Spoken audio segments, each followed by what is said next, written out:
Donnie and Dolly, the team is supported by ableauctions.ca. Closing your business? We can help.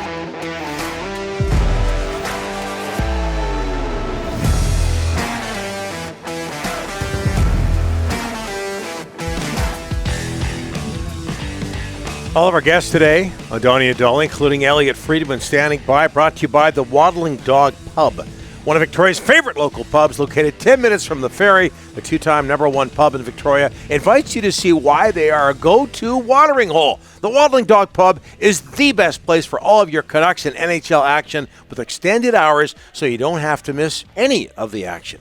Come, sit, and stay at the Waddling Dog. Joined now by Elliotte Friedman from Hockey Night in Canada and the 32 Thoughts podcast. Elliotte, thanks for doing this, sir. How are you?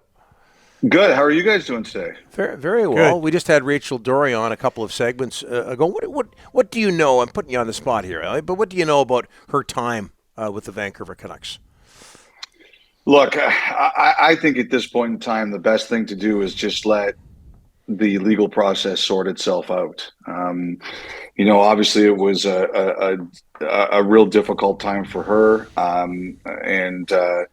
I just, I think just wading into these kinds of things,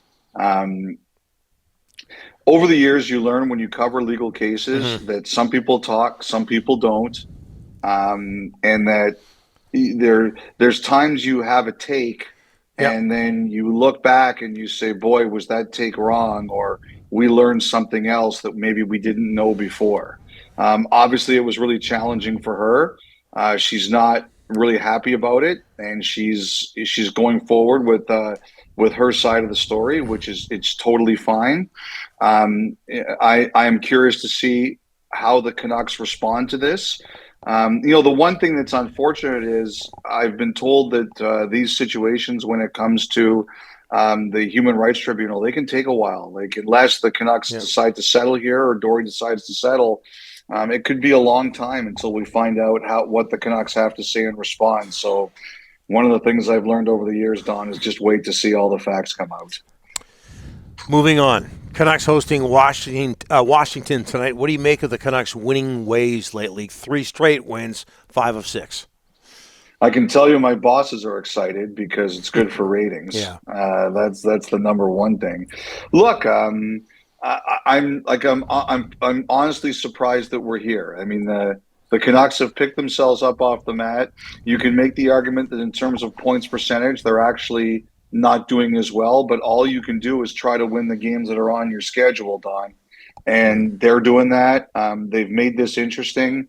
It's in a lot of ways, it's typical Boudreau, in the sense that, people tell him he's not good enough, or he can't do the job, and he finds a way to do the job. And I think sometimes he actually does better work when there's a bit of controversy or craziness around the team, because he's very good at calming people down and making them feel comfortable. To me, the most interesting stories are that it's Spencer Martin, at least for the short term, taking the #1 job. I think it's Miller and Horvat as a center winger combination, and the play of Pettersson. And I think the group is I give the group a lot of credit. They haven't quit. They've played hard, and at the very least, they're making this interesting. Elliotte, let's Rupe Hintz, big contract in Dallas today. Is it a comparable for Bo in your eyes, Horvat? Absolutely it is. Absolutely it is. I know I come on this show. People call me Mr. Horvat or his PR agent, or that makes 2 of us. But look, one centers in this league get paid. And to be honest, I actually forgot that Hintz scored 37 goals last year. That's right. You do forget that. And the other thing too, it's a tax-free state. There are people who think that he left money on the table, but look, I always say you do what makes you happy. Obviously, Rupe Hintz is happy there. It's generational wealth. Nobody's going to have any tag days for him, but it's a good contract for him. He's happy. He's in a good situation. And yes, I absolutely think it's a comparable contract for Horvat. And as Horvat keeps scoring and Miller keeps doing well on his wing, It's a good sign for him. And like I said to you guys many times, I don't think this is over. I think they've made it harder on themselves, but I don't think that this is over. You mean the Canucks signing Horvat? Yeah, I don't think it's over. I think that, like I said, Rick, I think they've made it harder on themselves. They've got a bigger challenge to do it, but I don't think it's over. I want to ask you about Jack Rathbone, sent to Abbotsford. Donnie and I talked about his future, and obviously there's concern about his development. We'll see what happens next. But what do you think about Rathbone and his future in Vancouver, Elliotte?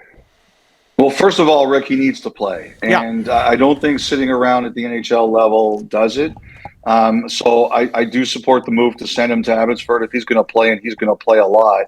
Look, I think the Canucks know that this is headed to a place where if they don't have, like, one of two things has to happen. Either they have to say we're committed to him as an NHL player, and we believe it's going to happen here, and it's got to happen soon, or he's going to have to move on. It's that simple. And because Rathbone's at an important part of his development where he has to play, and he has to get a shot to prove he's an NHLer and not in and out of the lineup. He needs a stretch where he can play 20 or 30 games and see what he can do. And I don't think this is going to come as any surprise to the Canucks, but I think if they're in a place where they can't give it to him, then it's going to have to be somewhere else. Florida at Calgary tonight, Elliotte. Matthew Tkachuk returning to Calgary. Did he and Daryl Sutter get along? What did you hear? I think this. I think that, look, Daryl Sutter, I mean, like he grinds people. Yeah. He does. Like that's his coaching style. I think he respected Tkachuk as a player. Like he's praised Tkachuk in saying, hey, like, I felt bad for him last year. He had no family around. He had nothing much to do. And he criticized Tkachuk by saying, hey, we never won a second round series, and he left us and he's somewhere else. Like, that's just Sutter. Like, I don't look at it and say that means he didn't like Tkachuk. I mean, that's just Sutter. That's the way he talks. I think he appreciated Tkachuk as a player. He sure gave Tkachuk a lot of minutes. And I think if there's one thing the Calgary Flames are missing, it's harder for them to score this year. Last year, if they absolutely needed a goal, you had a line out there in Gaudreau, Lindholm, and Tkachuk that combined for 300 points. And you could put them out there, and you had a decent shot or a good shot. You felt like getting a goal. This year's team, they have to work a lot harder to score. And I do think he appreciated Tkachuk as a player. I think Sutter just grinds people. And Ellie, before we let you go, we haven't had you on since Borje Salming left us. You grew up in Toronto in the 70s. I'm not sure if this happened for you, but what was it like to see Borje Salming play live? I did see it many times. He came over when I was really young. I think I was 3 years old when he came over, but when he left, I was 18. He was there for 16 years in Toronto, a lot of losing. They had a couple of really good teams, but they lost a lot of games. And he was beloved. And there were a lot of different reasons to love him. Maybe you loved him because he broke the barrier for Europeans. He was the first one to really do it. Maybe you loved him because he took his beatings from the Flyers and he came back and he never chickened out and he played as hard as he could against them. Maybe you loved him because every time that he touched the puck and skated, it was, it wasn't Lafleur-like because Lafleur had the hair going, Don, but it was probably the next closest thing, and something magical was going to happen.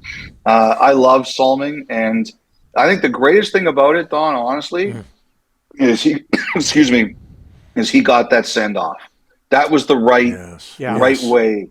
That was both in North America and then in Sweden. Yep. The fans had their chance to say goodbye to him one last time, and that's the way it should be.